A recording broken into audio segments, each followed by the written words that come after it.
फूटा घड़ा। बहुत समय पहले की बात है। किसी गांव में एक किसान रहता था। वह रोज भोर में उठकर दूर झरनों से स्वच्छ पानी लेने जाया करता था। इस काम के लिए वह अपने साथ दो बड़े घड़े ले जाता था, जिन्हें वो डंडे में बांधकर अपने कंधे पर दोनों ओर लटका लेता था। उनमें से एक घड़ा कहीं से फूटा हुआ था और दूसरा एकदम सही था। इस वजह से रोज घर पहुँचते पहुँचते किसान के पास 1.5 घड़ा पानी ही बच पाता था। ऐसा 2 सालों से चल रहा था।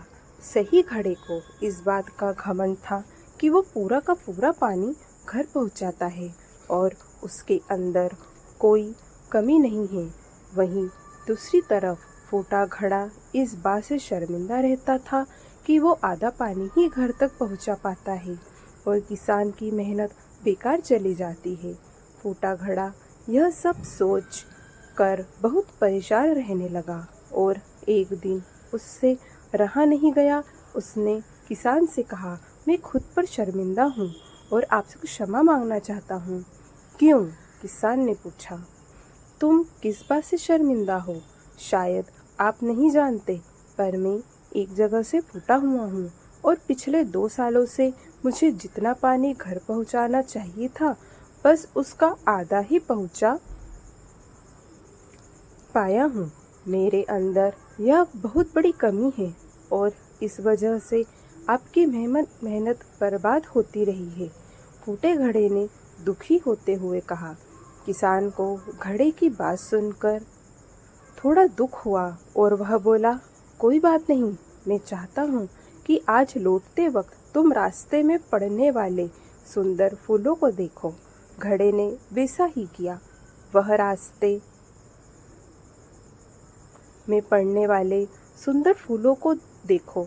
घड़े ने वैसा ही किया। वह रास्ते भर सुंदर फूलों को देखता आया।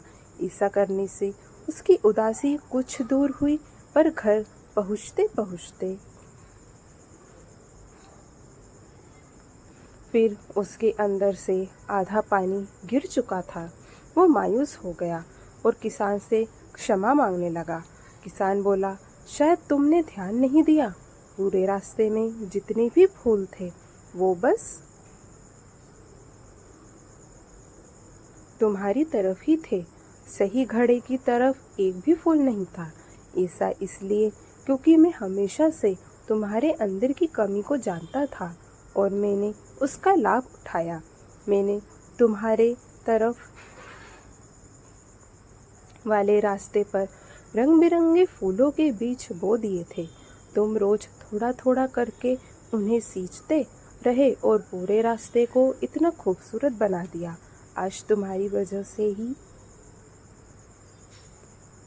मैं इन फूलों को भगवान को अर्पित कर पाता हूँ और अपना घर सुंदर बना पाता हूँ। तुम ही सोचो, अगर तुम जैसे हो वैसे नहीं होते तो भला क्या मैं ये सब कुछ कर पाता?